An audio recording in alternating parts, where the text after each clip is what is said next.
സുഹൃത്തുക്കളെ, ആരെങ്കിലും നമ്മുടെ ഗ്രൂപ്പിൽ ചേരാനുണ്ടെങ്കിൽ താഴെ ലിങ്കുണ്ട്, ചേരുക. നമ്മളിന്ന് നോക്കൂ, ഇത് കമ്മോഡിറ്റിയാണ്. കമ്മോഡിറ്റിയിൽ ഇന്ന് ഭയങ്കര ഡിഫിക്കൽട്ട് മാർക്കറ്റാണ്. ക്രൂഡ് ഓയിലിൽ കാര്യമായ ഒരു പ്രോഫിറ്റ് ഇന്ന് കിട്ടിയില്ല. ഒരു 5 പോയിൻ്റ് പ്രോഫിറ്റാണ് ലഭിച്ചിട്ടുള്ളൂ. പക്ഷേ നാച്ചുറൽ ഗ്യാസിൽ നമുക്കൊരു 12.50 മുതൽ 13.25 വരെ ഏകദേശം ഒരു 1000 രൂപ പ്രോഫിറ്റ് ഒരു ലോട്ടിൽ ലഭിച്ചിട്ടുണ്ട്. നമ്മുടെ ഇന്നത്തെ മറ്റ് ഓപ്ഷൻ, ഇൻഡെക്സ് ഓപ്ഷൻ്റെ പെർഫോമൻസ് നോക്കുകയാണെങ്കിൽ നമുക്ക് ബാങ്ക് നിഫ്റ്റി ഒരു പുട്ട് സൈഡ് കൊടുത്തത് 400 to 420 first, re entry 400 to 430, അതിൽ 2 പ്രോഫിറ്റാണ്. പിന്നെ bank Nifty end of the day എന്നും പറഞ്ഞിട്ട് 150 രൂപയ്ക്ക് എടുക്കാൻ പറഞ്ഞ് കൊടുത്തിട്ടുണ്ടായിരുന്നു. പക്ഷേ 155 എടുത്തു ഞങ്ങൾ. 155 എടുത്തിട്ട് 253 വരെ പോയി. 250 ബുക്ക് ചെയ്താലും ഒരു 95 പോയിൻറ്റ് 100 പോയിൻറ്റിൻ്റെ അടുത്ത് നമുക്ക് പ്രോഫിറ്റാണ്. പിന്നെ നമ്മൾ ഫസ്റ്റ് ടാർഗറ്റ് 80 പറഞ്ഞത്. പക്ഷേ 74 മുതൽ 76 വരെ പോയുള്ളൂ. 2 പോയിൻറ്റ് 300, 350, 700 രൂപ പ്രോഫിറ്റ് ബുക്ക് ചെയ്തിട്ടില്ലെങ്കിൽ കോസ്റ്റിൽ എക്സിറ്റ് ആയിട്ടുണ്ടാവും. അതേപോലെ ബാങ്ക് നിഫ്റ്റി ഒരു പുട്ട് സൈഡ് 360 പറഞ്ഞിരുന്നു. അത് SL ഹിറ്റായി 30 പോയിൻറ്റ്. അതേപോലെ സീറോ നിഫ്റ്റി ഒരു 12 പറഞ്ഞു. അത് നല്ലൊരു പ്രോഫിറ്റായിരുന്നു. ഡബിൾ പൈസ, അതായത് 100% നമുക്ക് പ്രോഫിറ്റബിളാണ്. 12 to 24 ഒരു 4, 5, 10 ലോട്ടൊക്കെ എടുത്തവനിക്ക് കുശാലായി. അത് മാത്രം മതിയെന്ന്. അതേപോലെ തന്നെ നിഫ്റ്റി പിന്നെ നമ്മളൊരു പുട്ട് സൈഡ് 30 കൊടുത്തിരുന്നു. അത് ടാർഗറ്റ് ഫസ്റ്റ് 40 ഒക്കെ 42 വരെ പോയി. നമുക്ക് ഒരു 12 പോയിൻറ്റ്. അത് 30 ആയതുകൊണ്ട് നല്ല പ്രോഫിറ്റ്, നല്ല ലോട്ട് കൂടുതൽ എടുത്തിട്ടുണ്ടാവും. ലാസ്റ്റ് ഒരു 0.07 രൂപയ്ക്ക് കിട്ടി. പക്ഷേ അത് ടാർഗറ്റ് എത്തിയില്ല. 13 ടാർഗറ്റ് പറഞ്ഞത്. 7 to 10 പോയുള്ളൂ. പക്ഷേ SL ഹിറ്റായി നമ്മുടെ കണക്ക് പ്രകാരം. അപ്പോൾ ഇന്ന് മൊത്തത്തിൽ പ്രോഫിറ്റബിളാണ്. നിങ്ങൾക്ക് ഞങ്ങളോടൊപ്പം ചേരാൻ താല്പര്യമുണ്ടെങ്കിൽ വളരെ സെക്യൂറായി മുന്നോട്ട് പോകാം. പറയുന്നത് പോലെ ചെയ്യുകയാണെങ്കിൽ തീർച്ചയായും പ്രോഫിറ്റബിളായിട്ട് പര്യവസാനിക്കും ഓരോ ദിവസവും. രാവിലെ മുതൽ ട്രേഡ് ചെയ്യാൻ വരികയാണെങ്കിൽ വൈകുന്നേരം വരെ ഇരിക്കണം. എല്ലാ ട്രേഡും എടുക്കണം. ഇനിയിപ്പോൾ നിങ്ങൾ വൈകുന്നേരം വരെ ഇരുന്നിട്ടില്ലെങ്കിലും ഫസ്റ്റത്തെ ഒരു 4 ട്രേഡോ 3 ട്രേഡോ 2 ട്രേഡോ പ്രോഫിറ്റബിളായാൽ നിർത്തിപ്പോകാം. അല്ല, നിങ്ങൾ ഫസ്റ്റ് SL ഹിറ്റാവുക അങ്ങനെ എന്തെങ്കിലും ചെയ്ത് കഴിഞ്ഞാൽ പിന്നെ എല്ലാ ബോളുകളും എടുക്കണം. എന്നാൽ മാത്രമേ പ്രോഫിറ്റിലേക്ക് പോയി ചേരുള്ളൂ. എല്ലാവർക്കും നമസ്കാരം. മാർക്കറ്റ് ഇന്ന് മൊത്തത്തിൽ, പ്രത്യേകിച്ച് നിഫ്റ്റി, ഒരു സുഖമില്ലാത്ത ഒരു ട്രേഡിംഗ് ആയിരുന്നു. ഒരു 40-30 പോയിൻറ്റിനുള്ളിൽ ഒരു കൺസോൾട്ടേഷനിലൂടെയാണ്. നിഫ്റ്റി ആണെങ്കിലും ബാങ്ക് നിഫ്റ്റി അതിലേറെ മോശമായിരുന്നു. ഏകദേശം 1 മണിക്കൂർ ക്യാൻഡിൽ എടുത്തു കഴിഞ്ഞാൽ 1, 2, 3, 4, 5 ഇത്രയും ക്യാൻഡിൽ, ഇത്രയും സമയം 5 മണിക്കൂറോളം ആ മാർക്കറ്റിൻ്റെ മൂവ്മെൻ്റ് ഒന്ന് കണ്ടാൽ നമുക്ക് എങ്ങനെ ഇതിൽ ട്രേഡ് ചെയ്യാൻ കഴിയുക? അത്തരത്തിലുള്ളൊരു വെറുപ്പിക്കുന്ന മാർക്കറ്റായിരുന്നു ഇന്ന്. സത്യത്തിൽ വീക്ക്ലി അനലൈസ് വെച്ച് നോക്കിയപ്പോൾ, 1 ഡേ ചാർട്ടിൽ നമ്മൾ നോക്കിയപ്പോൾ മിനിഞ്ഞാന്നത്തെ വീഡിയോയിൽ പറഞ്ഞിരുന്നു മാർക്കറ്റ് താഴത്തേക്കാണ്, നാളെ നെഗറ്റീവായിരിക്കും എന്ന് പറഞ്ഞു. സത്യത്തിൽ നെഗറ്റീവായി. പക്ഷേ നമ്മൾ പ്രതീക്ഷിച്ച ഒരു നെഗറ്റീവ് വന്നില്ല. ഒരു 350-400 പോയിൻ്റാണ് പ്രതീക്ഷിച്ചത്.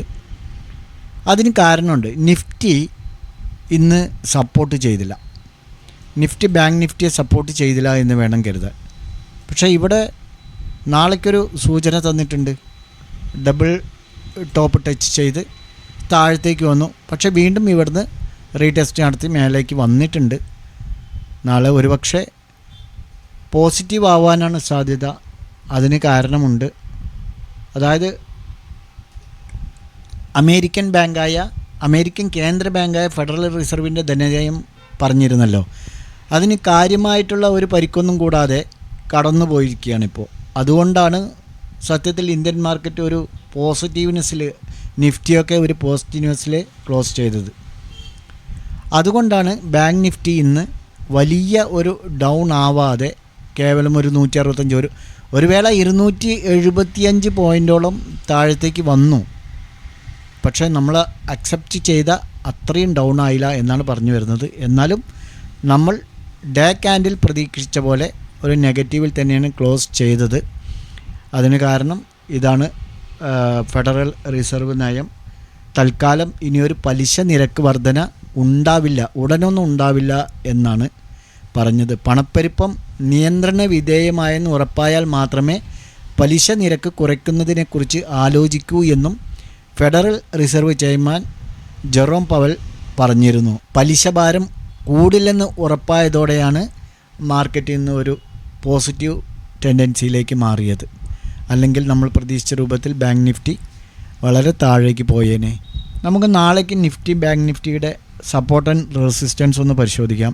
നിഫ്റ്റിയെ സംബന്ധിച്ചിടത്തോളം ഇപ്പോൾ 22,656 ഫസ്റ്റ് റെസിസ്റ്റൻസ് ആയിട്ട് 22,690 ആക്ട് ചെയ്യും എന്ന് പ്രതീക്ഷിക്കുകയാണ്.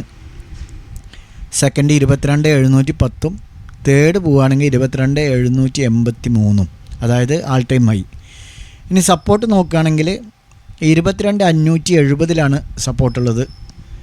22,633 ഫസ്റ്റ് സപ്പോർട്ടുള്ളത്. 656 spot rate.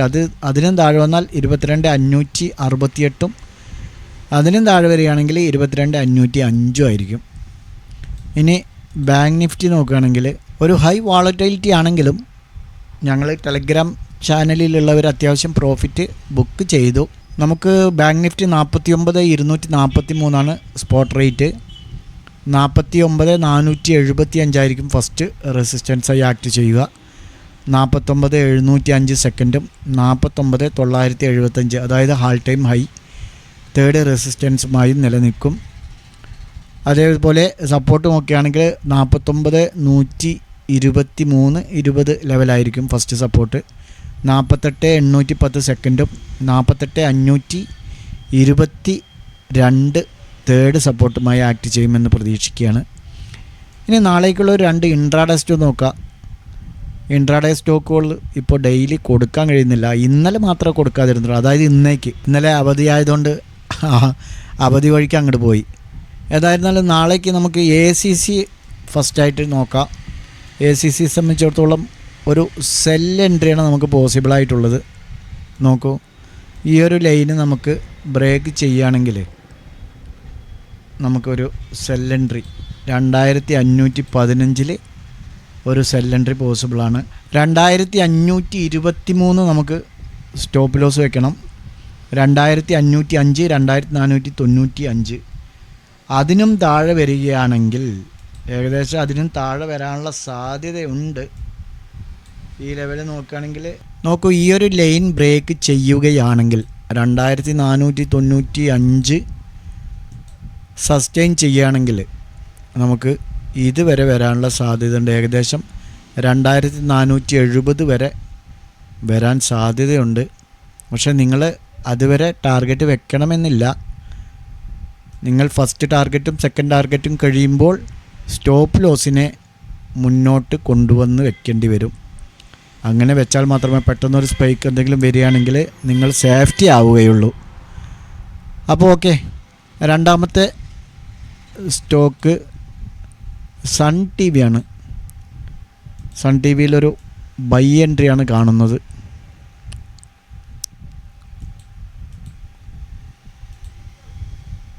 ഈ ഒരു ലൈൻ ബ്രേക്ക് ചെയ്യുകയാണെങ്കിൽ 662 നമുക്കൊരു ബൈ എൻട്രി പോകാം. 659 3 പോയിൻ്റ് സ്റ്റോപ്പ് ലോസ് വെച്ചാൽ മതി. 665, 668 എന്നിങ്ങനെ ടാർഗറ്റ് വയ്ക്കാം. നേരത്തെ പറഞ്ഞ പോലെ അതിലും കൂടുതൽ പോവുകയാണെങ്കിൽ നോക്കൂ, 668 ലെവൽ ബ്രേക്ക് ചെയ്ത് സസ്റ്റെയിൻ ചെയ്താൽ നമുക്ക് 670, 671 വരെ പോകാനുള്ള സാധ്യത കാണുന്നുണ്ട്. നിങ്ങൾ അതിനനുസരിച്ച് സ്റ്റോപ്പ് ലോസ് മൈനസ് ചെയ്ത് പരമാവധി പ്രോഫിറ്റ് ബുക്ക് ചെയ്യാൻ ശ്രമിക്കുക. ഓക്കെ, ഈ 2 സ്റ്റോക്കുകളും നിങ്ങളുടെ വാച്ച് ലിസ്റ്റിലേക്ക് ആഡ് ചെയ്യാം. ട്രേഡുകൾ നിങ്ങൾ എടുക്കുകയാണെങ്കിൽ സ്വന്തമായി അനലൈസ് ചെയ്യുകയും നിങ്ങൾക്ക് ഫിനാൻഷ്യൽ അഡ്വൈസർ ഉണ്ടെങ്കിൽ അവരുമായി ചർച്ച ചെയ്തുകൊണ്ടും എടുക്കാൻ ശ്രമിക്കുക. മാർക്കറ്റ് എന്ന് പറയുന്നത് ഒരു നൂലാമാലയാണ്. ഇതിലേക്ക് ഇറങ്ങിപ്പെട്ട് കഴിഞ്ഞാൽ പിന്നെ ഒരിക്കലും ഇതിൽ നിന്ന് നമ്മൾ പോകില്ല. വട്ടം കറങ്ങി ഇതിൽ തന്നെ നിൽക്കും. ഫസ്റ്റ് കുറച്ച് പൈസ കൊണ്ടുവന്നിടും, അത് ലോസാവും. പിന്നെ കുറച്ച് കൊണ്ടുവന്നിടും, അത് ലോസാവും. പിന്നെയും നമ്മൾ വേറെ വല്ല പണിക്കും പോവും, അത് ലോസാവും. പിന്നെയും അങ്ങനെ കിട്ടും എന്നുള്ള പ്രതീക്ഷയിൽ നമ്മൾ ദിവസങ്ങൾ തള്ളി നീക്കും. അതുകൊണ്ടാണ് പറയുന്നത്, മാർക്കറ്റിനെക്കുറിച്ച് പഠിക്കുക. മാർക്കറ്റ് സൈക്കോളജിയും ടെക്നിക്കലും ഫണ്ടമെൻ്റലും എല്ലാം പഠിച്ച് സ്വന്തമായി ചെയ്യാൻ ശ്രമിക്കുക. അല്ലെങ്കിൽ ഏതെങ്കിലും ഒരു മെൻറ്ററുടെ സഹായത്തോടു കൂടിയോ നിങ്ങളുടെ ഫിനാൻഷ്യൽ അഡ്വൈസറുടെ സഹായത്തോടു കൂടിയോ മാർക്കറ്റിൽ നിലനിൽക്കാൻ ശ്രമിക്കുക. പണം നഷ്ടപ്പെടാതിരിക്കാൻ ശ്രമിക്കുക. നല്ലൊരു പ്രോഫിറ്റബിൾ ഡേ ആശംസിച്ചുകൊണ്ട് നിർത്തുന്നു. ബൈ.